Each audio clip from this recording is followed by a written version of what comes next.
So we continue the conference with our next speaker, Clemens Vasters. So from Germany, Clemens gives an update about all what's happening around one of his favorite topics, being Azure Service Bus. So over to you, Clemens. Thank you. Did I unmute myself? I think I did. Okay. Great. Welcome everybody to this session about Service Bus. My name is Clemens. I'm the architect for the messaging services, and already gave a session that you might find in the archive yesterday about messaging patterns, but I also talked about Service Bus a bit.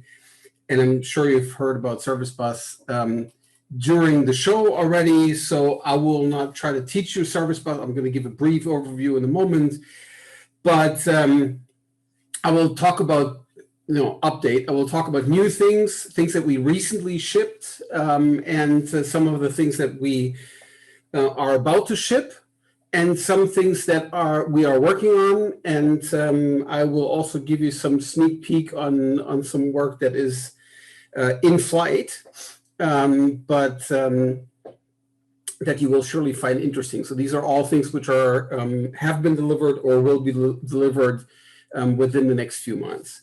On Service Bus, and there are several things that we're very excited about. In messaging, we have 4 core services: Relay, Event Grid, Service Bus, and Event Hubs. And I will be talking about Service Bus today, which is our queue-based service. And you should always look at those services as a family. So it's not about either or.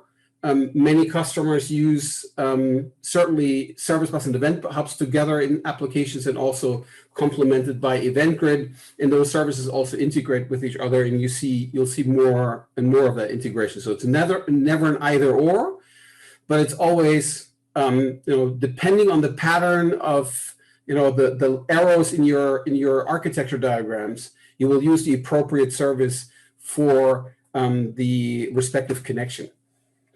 And so particularly in Service Bus, we're implementing the queue pattern, load balancing, assignment of jobs to a particular owner. The owner will then decide what the fate of that job is, and will then go and either complete the job and therefore retire the message, or will return the message into the broker so that it can then be presented back to someone else. And then topics give you built into the platform a very rich way to deal with events and also with jobs, to kind of distribute them, to do partitioning, to do filtering, to do routing, and you can create full routing topologies inside of Service Bus. And all those things are true for Service Bus, the 2 offerings that we have, which are Standard and Premium. Standard is the large airplane that you can they can book a seat in. So these are shared resources, very large clusters, and you are buying effectively capacity in them by using up transactions. We have a gating set of quotas that you can use per namespace, and then within those you can go and use your resources. You can use queues and topics. You pay effectively for the right to use Service Bus Standard a base fee of about $10 a month, and then you can use effectively as up to, I think, 50 namespaces as you like. You can create them, you can tear them down, they don't cost you anything. You can use those for dev and test. You can create them automatically as you're doing a test run, and then from there on we only charge you for transactions. And within that base fee, there are 12.5 million base transactions are included, and then you basically pay for overage. So it's a super cost-efficient solution for dev test, for messaging, but then also a very good solution for applications that don't require lots of throughput or very predictable latency. Premium is then more kind of the private jet. You get dedicated resources. We allocate memory and we allocate CPU to you. And then you can also pin this to the gateway for a premium namespace. You can pin that to one or multiple private networks, VPNs. So you can go and use Service Bus effectively as the bridge between multiple private environments, as a layer 7 router, if you will. It also has then extra features like full JMS support, which I'm going to talk about, and large message support, which I'm also going to talk about today.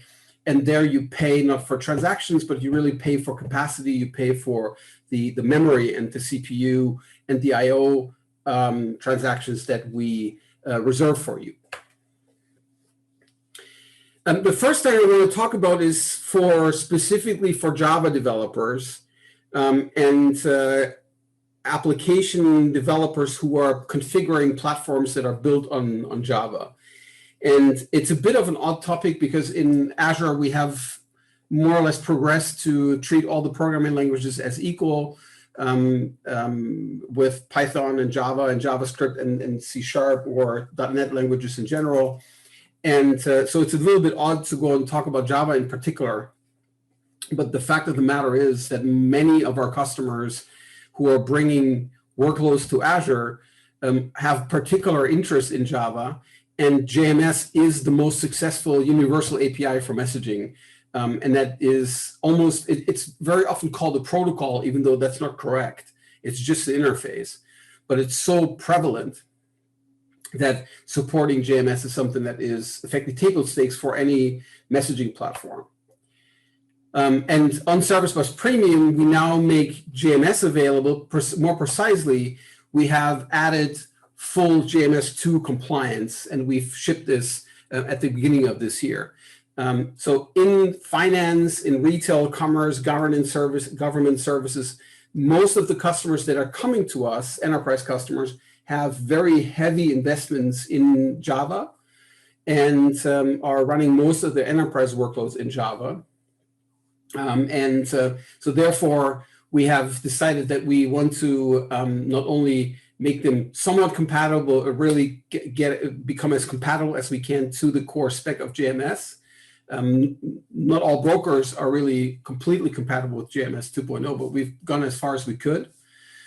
So that if you have workloads today that are built on IBM MQ or TIBCO EMS or Red Hat AMQ or any other JMS compliant broker, the goal is that you can go and take your workloads and simply switch them and then use Service Bus.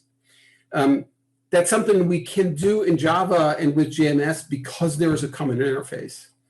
So that common interface does not exist, unfortunately, in .NET, which makes that switch much, much harder because there is no common way to speak to any of those brokers in .NET in this common way.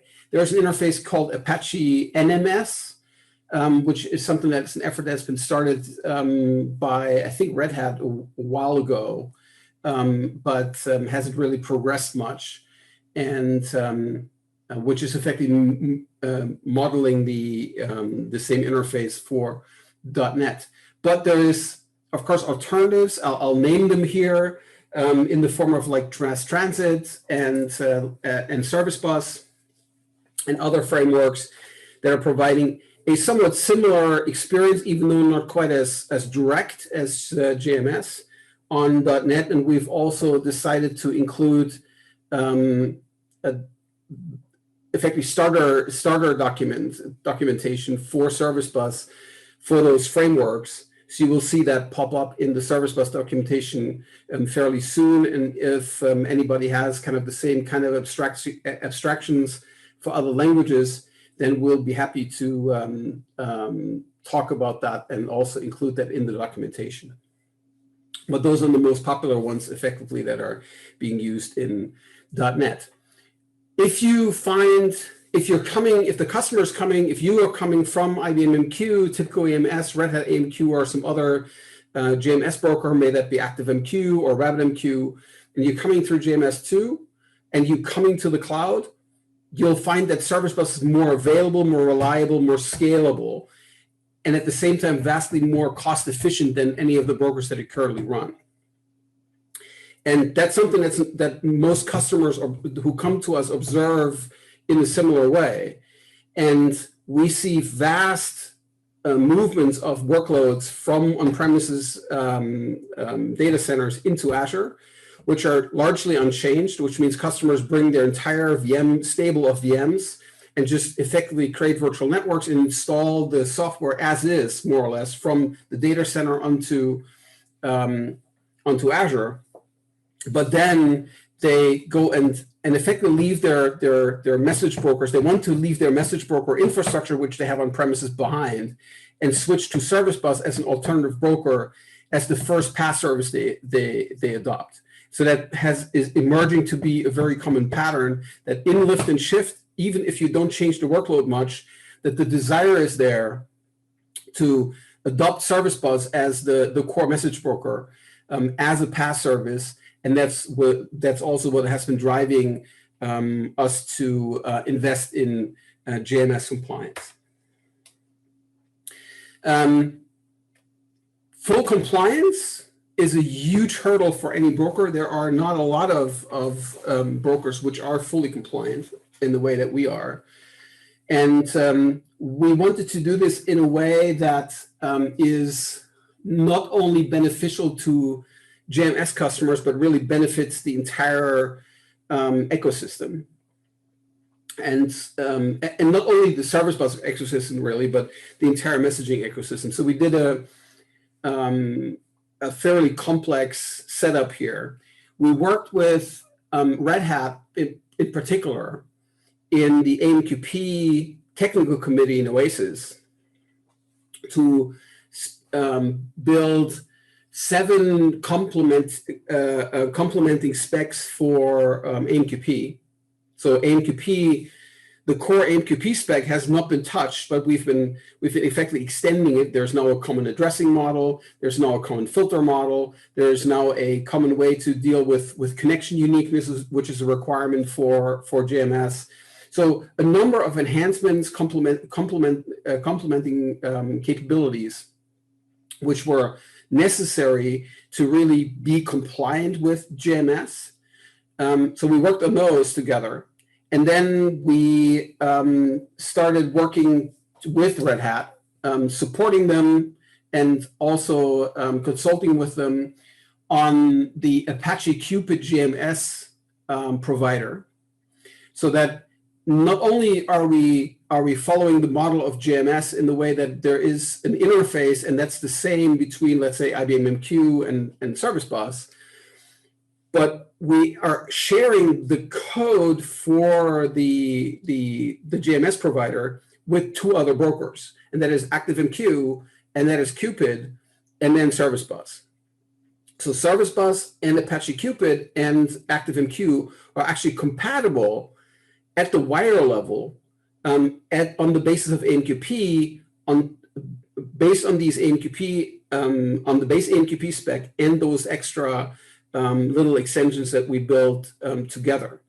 The great thing is that all of those additions that we made for JMS compliance will now also be available through all SDKs and not just through Java JMS. So we're about to start that work, or we have started with some of that work, and I'll enumerate some of those things now.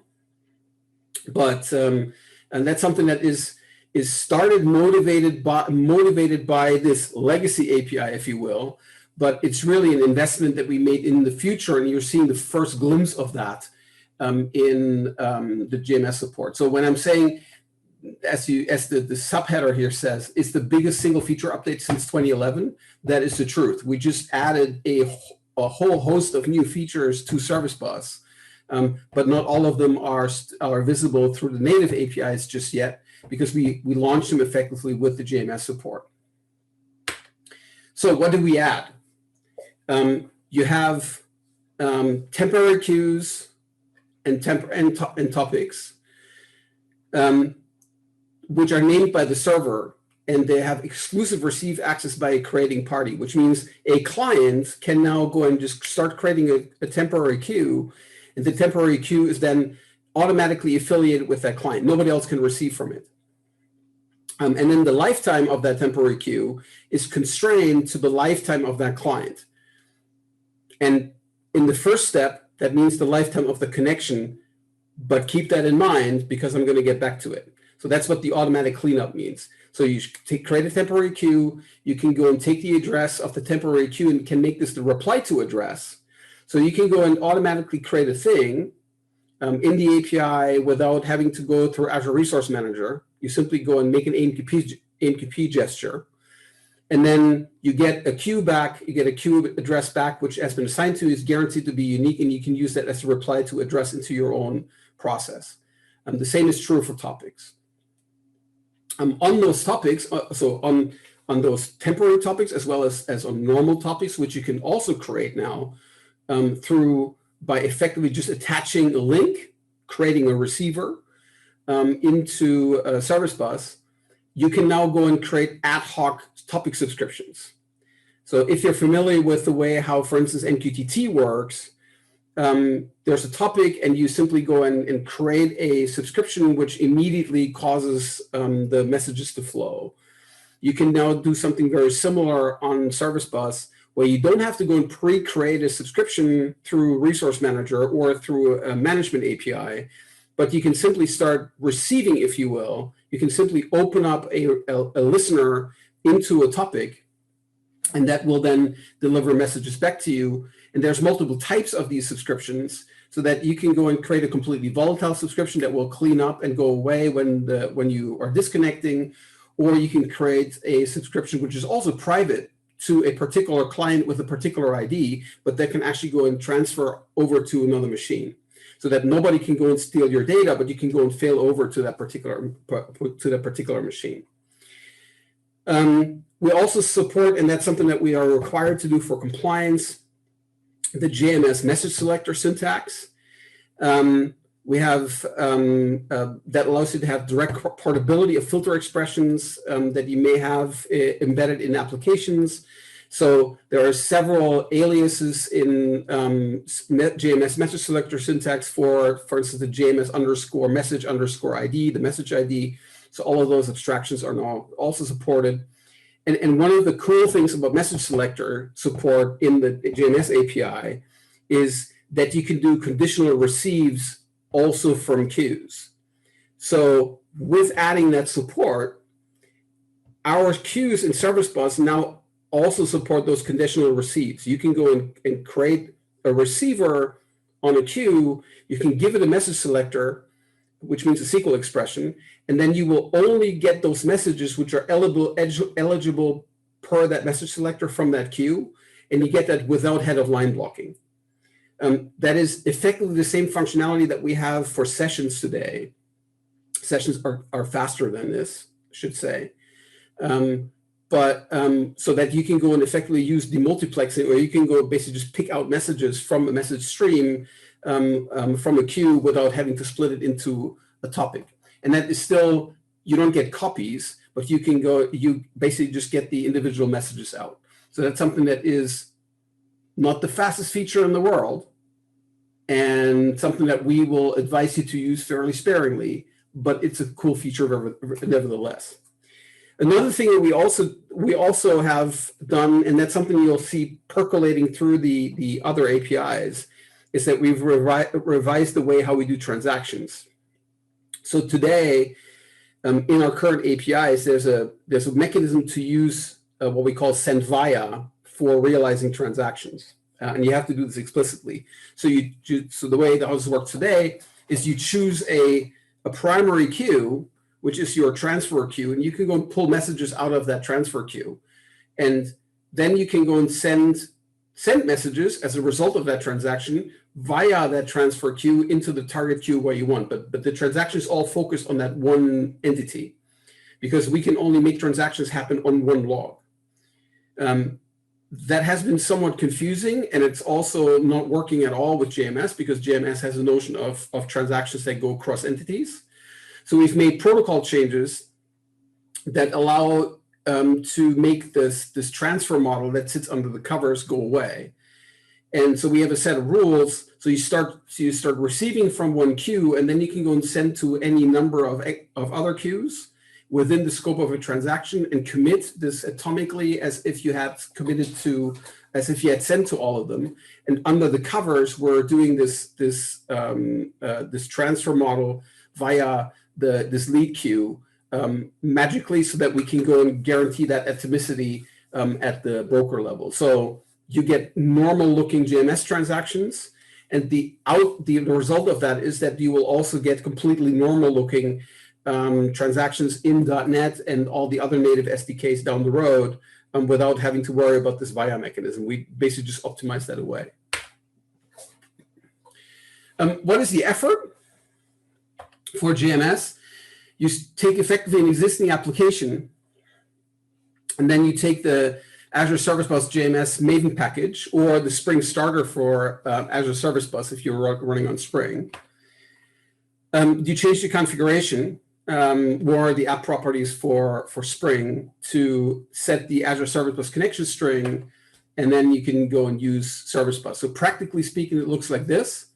You effectively are replacing your existing JMS provider with a reference to using Maven, using Azure Service Bus JMS, and then you're using the Service Bus JMS connection factory settings and the Service Bus JMS connection factory. You'll notice that this is a class that's specific to Service Bus, and I spoke of the Apache Cupid JMS provider. That is the code that's underneath, but for some extra functionality, especially also with the authorization models that we have, we had to kind of overlay that with a bit of a shim, but the goal is that we will make that delta go away, and then ultimately it's going to be effectively exactly the same code between those two, but we'll probably reserve the flexibility here and just keep those classes. But at the bottom, the bulk of the work is being done by that shared Apache Cupid JMS provider.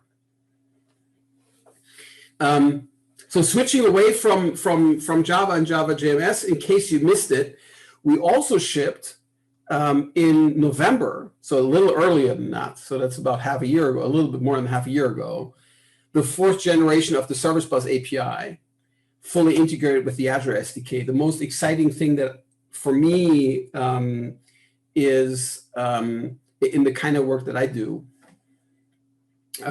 is that we have single sign-on with Azure AD. And if you are building applications that are picking up the user context, for instance, or the machine context, you don't have to worry about credentials at all.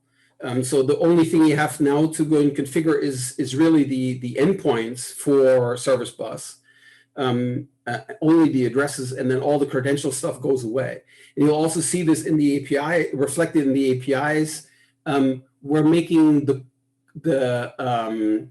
connection string is becoming less loaded, and the connection string is becoming less interesting, because the connection string, the interesting part really is only the endpoint. So the only thing you need to worry about is really the fully qualified name of your namespace, and then the information within it, because the default of protocol is AMQP, and the credentials are now something that is happening kind of outside. The great thing about that new SDK is also that we are sharing the AAD context with all the other APIs. So there's no more, use key, that kind of key for this and that kind of key for this, and this kind of construct with AAD for that service and that for that. It's all harmonized, all the same, which means you can log in once in a context and then interact with that same context using Service Bus and with Azure Blob Store. You would think that it would have taken us less than 10 years to get to this point, but here we are.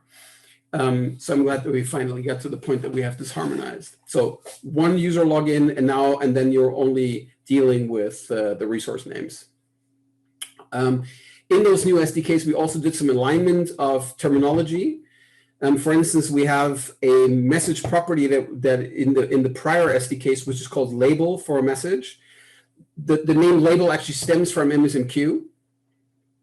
And we kept that around for a long time as since customers came from MSMQ for a long time. And now we decided to switch that over because the term for this is subject in AMQP, and this has become a point of confusion. So we effectively aligned some of the remaining holdovers from MSMQ. We switched them over to AMQP, which has become our primary messaging, our primary protocol, and so therefore we're aligning those things. Another thing that's great especially if you're working with interoperability focused projects, is that even though we keep the SDK structures, the service bus message, for instance, fairly simple and very focused, you now have a function that allows you to get at the entirety of the AMQP message with all the details. So you can get at the annotations, delivery annotation, as well as message annotations. You can get at the footer. So if you wanted to go, and you can also go and construct a service bus message on top of these AMQP messages, which means if you were building some very sophisticated apps on top, if you wanted to do end-to-end encryption, where you store signatures and key hints, etc., in a footer, for instance, you can now do this because we give you access to the underlying pieces without you having to drop down to the lower level of that stack. All of those APIs are not now completely on the same level. It used to be that the C# API maybe had a bit more love, and Java, and then Python and JavaScript probably didn't. That has now changed with that new SDK. They have all dedicated teams, and they keep being kept on level. And we also have dedicated architects who make sure that we have the right idioms for the particular languages. As I said, release was announced November, release December 2020, and Azure Functions and Logic Apps are going to pick up those new SDKs and all of those new clients and the new client classes later this year. And I have read, I think yesterday, that might be before August. So we shall see how that works out. So that's coming. Just a very brief look. This is JavaScript and a node. You have a service bus client, you create a sender, and then you send messages. You can go and create a message batch, and there's a batching API that's always built in all of those clients, where you can go and start trying adding messages. And this is gated by the allowable message size that is configured for the broker. I'll get back to that and what that means in a moment. And then receiver, we have a message handler model here where you can go and basically just subscribe. You are giving these error handlers and the message handlers, and then you're being called for whenever a message shows up. So that's this reactive programming model. We also have a programming model that's imperative that you can call receive. So that's JavaScript and Node. Python is similar. You have a service bus client. It's always named in a similar way, but this is now, you see, more idiomatic for Python. And again, here is a enumerator model that is also effectively giving you a way to be called back, if you will, because these the service bus receiver instance is a generator, so that kind of keeps that loop going. Java. This is the native client, not the JMS client. The native client gives you a similar experience as the other languages are. Service bus sender client. There's a builder model here. It's the same thing that you will also find in .NET. Send messages. There's a batching model that's very similar to what you've seen in Node. And then we have a processor client, which is the way how we have this reactive programming model. Again, there's a callback here. This is that callback that's being configured over here. And there's an error handler. So this is very similar from an experience perspective to what you just saw for Node. For .NET, it's interchangeable. Service bus client. You have a sender, service bus messages that you're dealing. So here the story is very, very, very similar. So if you know one language, you also know the other language. It's all this context, the terminology is aligned, but the clients are still idiomatic and also integrated with frameworks on the respective platforms. That much on programming languages. We're adding some stuff. So let's talk about some new things which haven't been released yet. You will soon be able to send up to 100 megabytes per message in Service Bus Premium, including JMS. The way how we're going to do this, so we have announced this and have spoken about this also in public for about half a year now as a feature that we're going to release real soon now. And then we found in beta testing, or in private preview testing, I should say, customers doing some fairly creative things with our quotas, where they were effectively using our quotas as a way to kind of fill up messages, and they were trying to send them, and if they could send them, then they were going bigger and bigger and bigger, weird patterns. And we then ended up with a situation, particularly also with scenarios where the clients are older and have been using the SBMP protocol, the prior protocol, is that applications were not expecting such large messages and then ended up exploding because the messages were too large, because there were buffers, internal buffers that were expecting never to go over 1 megabyte, all kinds of scenarios. So that's why we said, no, we have to hold this, and we have to go a big bit back to the drawing board. And here's what we ended up with. For each queue, you will be able to configure the maximum message size in kilobytes, up to 100 megabytes at the entity level. The default is going to be 1 megabyte, and all the current namespaces that you have in Premium will have this 1 megabyte. You can go and take any queue. You can go and upgrade that effectively to allow for a larger size, but so that your application is not going to be overwhelmed or surprised. So you have to go and do this explicitly, so that you don't have any undue surprises. From a perf perspective, sending very large messages over 100 megabyte will not be the fastest thing in the world, but that's also not what you will use that for. It's really there as a lift and shift feature. There are many customers who are coming to us with existing applications that are coming from IBM AMQP in particular, where they're sending very large documents, 25, 50 megabytes through queues. And so if you have a scenario like this, you can go make queues that have that particular capacity, and you can do this without relying on the claim check pattern. Again, small messages are good, and don't start using these large messages as a thing that you do all the time, but really use them sparingly as a tactical measure for if you need to get data from A to B and there's really no other good path. Another feature we're adding soon is what we dubbed Durable Terminus. And Durable Terminus is a theme that comes from AMQP. In AMQP, the terminus is the endpoint effectively at which the other side is attached. And the terminus holds conceptually all the information related to a relationship between a client and the broker, for instance.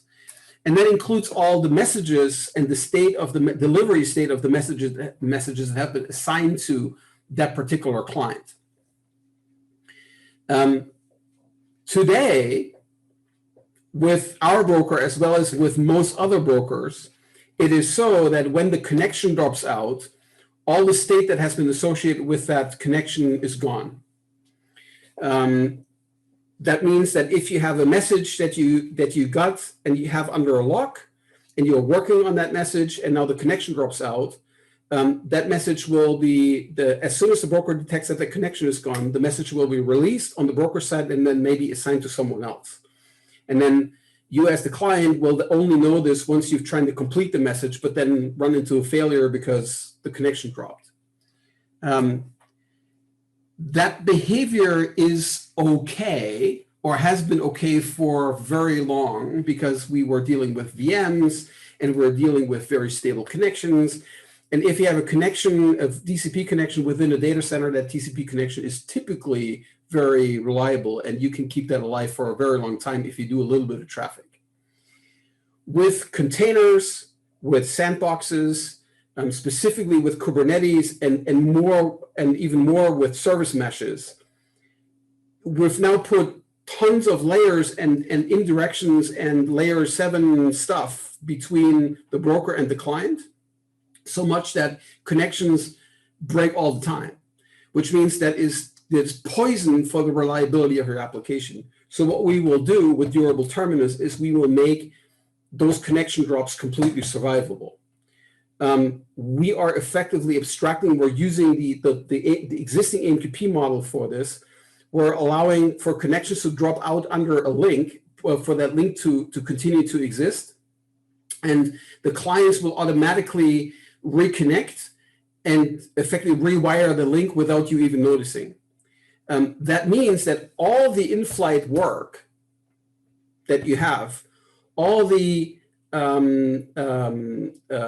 even all the message receipts will still be there even though you lost the connection.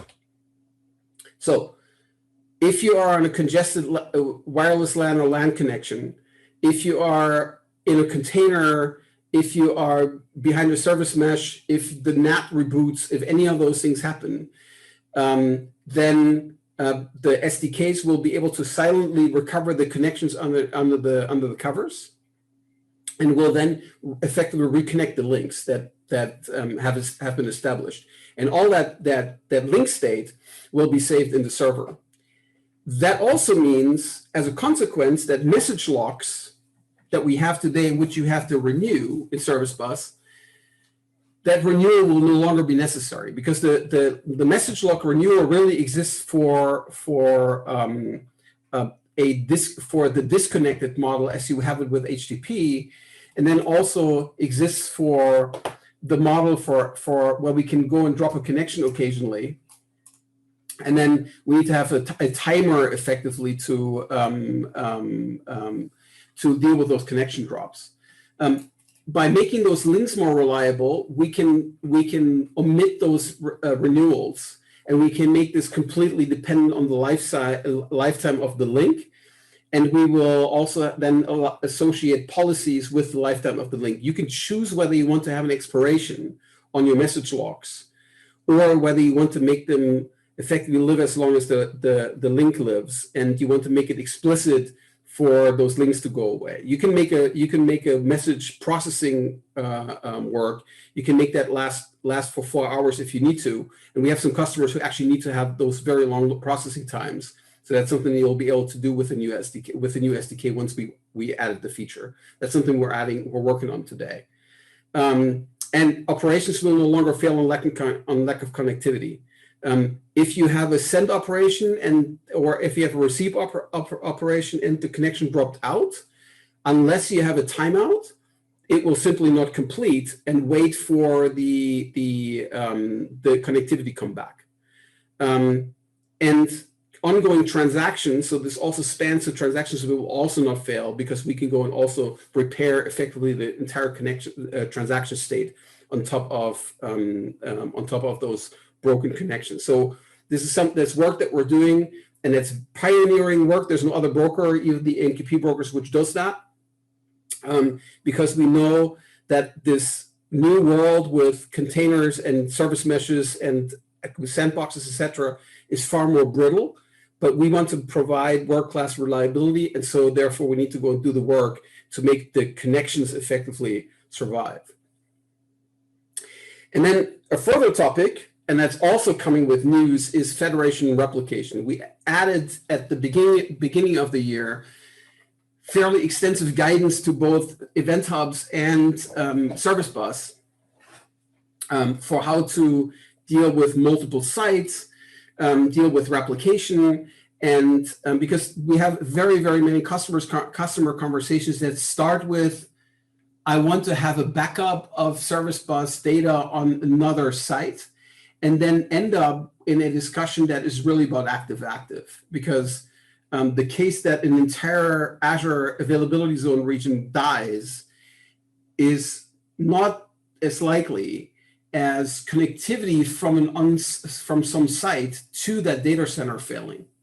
And so then you don't want to go and move your entire workload from one data center to the next, but you really want to use an alternative data center with some other resources for temporarily, or you want to go and switch over for good. But that requires that you operate multiple footprints concurrently. And so to be able to go and move data between those footprints, that's why we wrote that guidance. So you'll find that under the context of multi-site federation in the Azure Service Bus documentation today, and also in the Event Hubs documentation. One aspect of that is that we are using Azure Functions in the guidance and logic apps to move the data.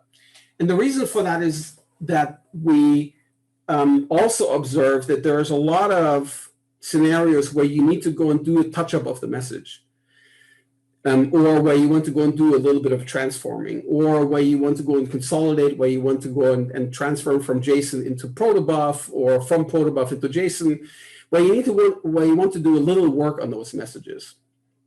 And so we are harmonizing this whole, and we've considered like extending the forwarding auto forwarding feature of Service Bus to also go across namespaces.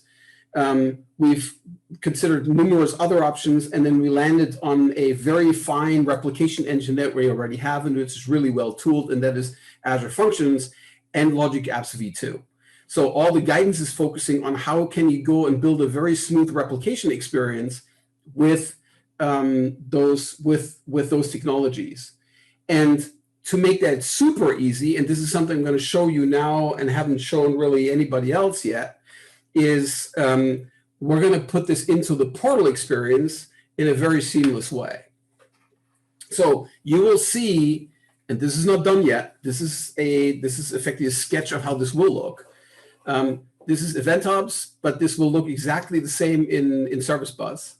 You will find that there is an automation task tab where you can go and start adding a task, and then you're going to get a page that says replicate to an Event Hub. You will also be able to do that from Service Bus, or replicate to Service Bus, which is not shown here. Replicate from an Event Hub, or replicate from Service Bus. You're going to also see that here. So there's going to be some templates, and you're going to pick the template, and then you can go and effectively configure the source, configure the target. The source is going to be implied. That's the host, or the source, depending on what the template is. So one of them will always be pre-connected. And then you can go and effectively connect your target. And once you've done that, you land here, and then the hint that this is going to be powered by Azure Logic Apps is going to be here. We will go and effectively pick the app plan for you. There's going to be a default app plan that we're going to pick. And then all of your replication tasks will land in an app plan and then run inside of there.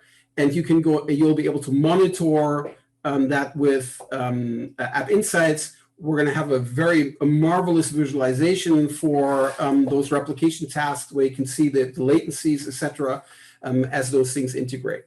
So that's something to look forward to, and that is going to be the smoothest experience you'll find for messaging integration across Event Hubs and Service Bus, and between Service Buses and between Event Hubs, that's available in any cloud platform.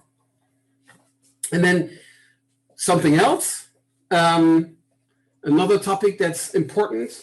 We are getting a lot of requests to only allow for TLS 1.2. The reality is that Service Bus has been around since 2010, and we are pretty serious about being committed to backwards compatibility. And TLS 1.1 is weak, but not entirely broken. TLS 1.2 and 1.3 certainly improved massively on it. And but there is a lot of workloads which simply sit in the corner and talk to and through Service Bus, and we're not going to go and kill them all. So that we need to have a different way to deal with TLS version switches also into the future than just go and indiscriminately kill all clients. So what we'll do is we'll give you a switch for the minimal TLS version at the namespace level. You'll still be able to negotiate a connection with a lower, whatever the client has, right? So if the client goes and says, I'm going to do a TLS 1.1 with you, we will still negotiate that socket. But then if the policy at the namespace level says, no, this needs to be 1.2, then we will instantly go and disconnect that socket again. So you can go and negotiate the socket, but once the socket is done and is handed off effectively to the Service Bus gateway, the Service Bus gateway will then look at it and say, no, we're not going to want to work with that socket. We'll go and disconnect it. So that's something we're also going to add in the immediate future. So summarizing, Service Bus is a fully managed path service. As you know, with JMS, it is a very viable version to throw away your legacy brokers. I should also point out that for many customers who have a data center in their backyard, it is actually a fairly viable alternative to use Service Bus in the cloud and then connect that and use that for the workloads that run on premises, because very often those workloads are distributed across multiple sites. And whether you run an MQ cluster in some location or whether you run a Service Bus in the cloud doesn't make that much of a difference. And there's a little secret that we have, and that is that egress charges that you usually are charged when you run VMs actually don't apply for the messaging services. So you can run your broker in and out without being worried for that extra cost. And of course, we're running that at enormous reliability. I looked yesterday, the 30-day reliability for Service Bus overall is at well over 5 nines. And that's something that is more reliable. And there are no service windows, right? Service Bus doesn't go down. And so therefore, that's the most reliable option. Service Bus resources, you'll know where to find them. Go to Google for us or Bing for us, Azure Service Bus. You'll find the documentation. There's a few resources here. JMS Getting Started in particular. And then if you have any questions, you can always send email to askservicebus@microsoft.com. Mind that that's not a support channel. If you have a problem, especially if you have an acute problem with Service Bus, please always file a service request through the Azure portal, because that's the way how you can also get to someone immediately who can help you if you have a production issue. And with that, thank you very much for your attention. And Kevin, do we have any questions? We have a number of questions in the Q&A. Look in the accepted section. I left a bunch for you and answered some. Okay, let's see whether I find the right window here. Meanwhile, can you read one to me? Sure. I will go through the first one, or let's see. If there are temp queues and topics, what is the TTL? The TTL, the temp queues and topics are by design. You can go and set the TTL today. So we have a feature that is, you can set the auto expiry on queues today. The implied temporary queues and topics for JMS, they go away when the connection goes away. That's the extra work that we're doing here. And you'll be able, at the AMQP level, you'll be able to go and set a policy and say that the entity will go away when the connection drops or when the link goes away. Great. Are receiver-created topic subscriptions only available for JMS 2.0 or for the .NET SDKs as well? They're not yet available for the .NET SDKs, but they will be. And we will also, in the coming, I want to say weeks, but realistically months, and that's just a getting it done thing, we will completely document how this works at the AMQP level. So you'll be able to do this with any AMQP stack. So all of the features that I enumerated for JMS will also be available on all the other languages, and we will completely document how to do this in any AMQP stack. Any of the cool features, ad hoc queues, et cetera, available when consumer is forced to use SB REST API? No. Easy one. This next one I don't understand. Namespaces. And let me add one thing on this, right? If you're forced to use the SB REST API, that is often based on firewall concerns, which should not be an issue because we run AMQP over WebSockets. And then if you're forced to use REST for any other reason, then whoever tells you that is simply ill-informed. Next. How does lock time on the message have an impact on durable terminus? The lock time on the message will be something that is like once durable terminus comes along, the lock times will be the lock times that the durable terminus gives you. Effectively, the lock time will be aligned with that of the durable terminus. So the terminus has an expiration, and all the locks are going to be anchored on that terminus. So the messages will effectively not expire by themselves. There is a known error that sessions get lost when Logic App switches servers. Will this be addressed by durable terminus? I'm not aware of that bug, but if that is so, then that is the way how that's going to be addressed, yes. I think last one. Was the durable terminus chapter meant to imply that a peak locked message that intentionally is not completed on failure and expects to be requeued will no longer work because locks don't expire? No. So we will have a we will make those things compatible. Like the messages will still have a life cycle. The default life cycle will have to go. So we're going to figure out how we're going to go do this. But all the existing apps will work as they do today. So you should not. So that's a problem you should not worry about. I see. There are a few more questions, but I think we're out of time. Okay. Yeah, well, I mean, we can still extend it a couple of minutes, but indeed, let's leave it 2 to 3 minutes to allow people to join the next session. Okay. I will. Want me to continue asking the questions? 3 questions left? Okay, well, that should work out then. Okay. Service Bus has the access key on Service Bus. Is it possible to have the access key on specific queue and topic level? Yes. You can do that today. Yes, absolutely. Yes. And that was possible forever. And what is the estimated release date for GA for 100 megabyte messages? We are about to. So the bits are already deployed for public preview. But they haven't been released yet, but it's imminent. And the GA we're looking for before the end of the year. And last question, are these improvements going to be going to reflect in a better committed base SLA for Service Bus? The better committed base SLA. So that is a great question. So if it was up to Kevin and Cesar, who's the manager, and Shankar and me, we will probably give you a SLA of 99.995% now.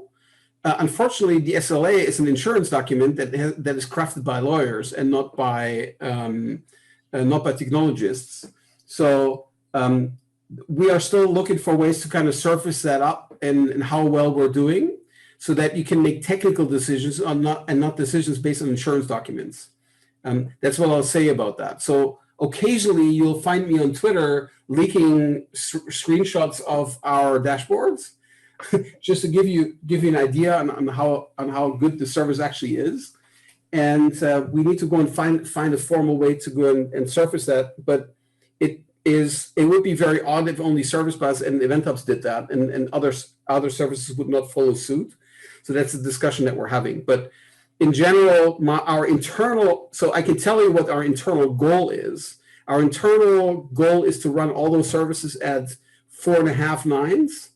And so that's the kind of the low bar in bad weather. And we typically run them at 5.5 to 6 nines in terms of reliability. And we're still struggling in how to go and surface that in a consistent way in Azure. So the SLO, what I just talked about, right? That's the 4.5 nines. And we'll have to go and we're still working through what that means and how we can go and surface that up to you. But the SLA is the lowest bar. Thank you, Clemens. We've taken up more time than we should have, but these were great questions. Thank you. Bye. Cove.co